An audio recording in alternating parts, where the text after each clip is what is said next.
کہ بچے کے رونے کی آواز آ رہی ہے۔ بچہ بھلا یہاں پر کہاں سے آیا؟ اس دائی نے جب کھڑے ہو کر بکری کی طرف دیکھا تو بکری کی حالت ابھی بھی خراب تھی، لیکن اس بکری کے پاس ایک انسان کا بچہ پڑا ہوا تھا۔ وہ بچہ رو رہا تھا۔ دائی نے بانو کا پیٹ چیک کیا تو بکری کا پیٹ چھوٹا لگ رہا تھا۔ اب دائی حیران ہو گئی کہ یہ کیا معاملہ ہو گیا ہے۔ وہ بچہ ایسے ہی بکری کے پاس گھاس پر پڑا ہوا تھا۔ دائی نے وہ بچہ اٹھا لیا اور اس کو کپڑے میں لپیٹ لیا۔ دائی جب اس بچے کو لے کر باہر نکلی تو سامنے مولوی صاحب اور اس کی بیوی اور گاؤں کی ایک عورت کھڑی ہوئی تھی۔ وہ عورت شاید دودھ لینے کے لیے آئی تھی۔ اس عورت نے مجھ سے پوچھا کہ یہ بچہ کہاں سے آیا؟ تو اندر بانو کے پاس تھی، اس کی طبیعت خراب تھی، پھر یہ بچہ تمہاری گود میں کہاں سے آیا؟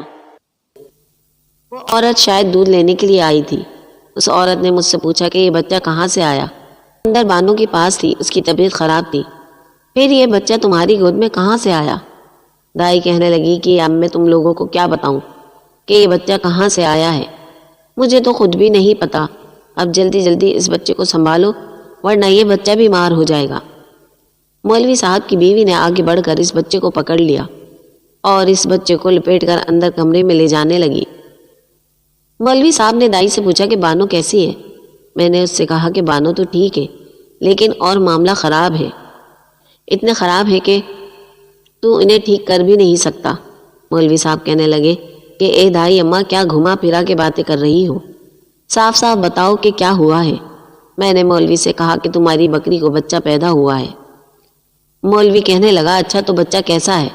دائی کہنے لگی کہ تمہاری بکری کو انسانی بچہ پیدا ہوا ہے۔ یہ سن کر مولوی صاحب چونک گئے، کہنے لگے کہ اے اماں، کیا مطلب انسانی بچہ پیدا ہوا ہے؟ میں تجھ کو نیند سے جگا کر لے کر آیا ہوں، اس کا مطلب یہ نہیں کہ آپ کے منہ میں جو بات آئے آپ وہ کہہ دو۔ اگر آپ کو نیند آ رہی ہے تو آپ دوبارہ جا کر سو جاؤ، لیکن یہ آپ کیسا مذاق کر رہی ہو؟ دائی بولی کہ مذاق نہیں کر رہی، اندر جا کر دیکھو کہ تمہاری بیوی کے پاس کیا ہے۔ وہ مولوی بھاگ کر اندر جانے لگا اور اس کے پیچھے دائی بھی اندر چلی گئی۔ مولوی کی بیوی نے بچے کو کپڑے میں لپیٹ کر لٹا رکھا تھا اور وہ دوسری عورت سے کہہ رہی تھی کہ جلدی سے فیڈر اور دودھ لے آؤ تاکہ ہم اس بچے کو دودھ پلا سکیں۔ اس عورت کے ہاں بھی ابھی بچہ پیدا ہوا تھا۔ وہ تو دودھ لینے آئی تھی لیکن اب بچے کو دودھ پلا دیا گیا تھا۔ بچہ دودھ پی کر سو گیا تھا۔ بچہ بالکل ٹھیک تھا۔ دائی کی نظریں بہت تیز تھیں۔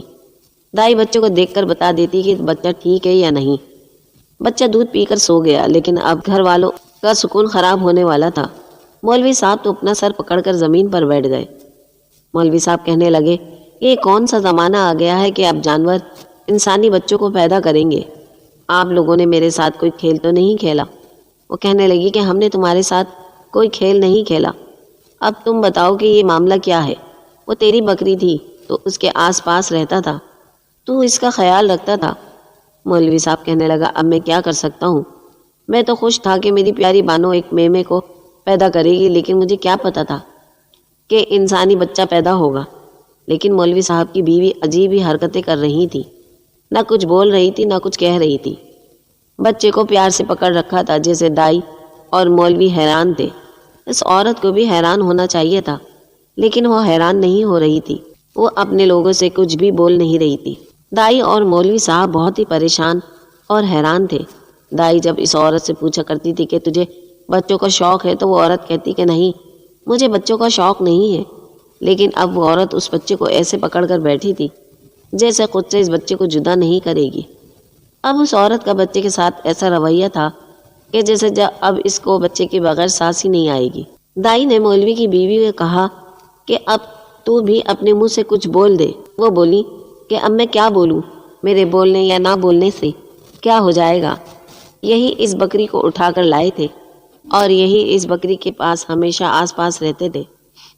یہ اپنی بکری کو نہلاتے دھلاتے اسے کپڑے بھی پہناتے تھے۔ اب مجھے نہیں پتا کہ میں کس پر شک کروں۔ مولوی صاحب نے یہ بات سن کر پاس پڑا گلاس زمین پر دے مارا۔ مولوی صاحب کہنے لگے تمہارا دماغ تو ٹھکانے پر ہے، کیا تم مجھ پر شک کر رہی ہو؟ مولوی کی بیوی بولی نہیں، میں آپ پر شک نہیں کر رہی، تو آپ خود بتا دیجیے کہ یہ سب کیسے ہو گیا۔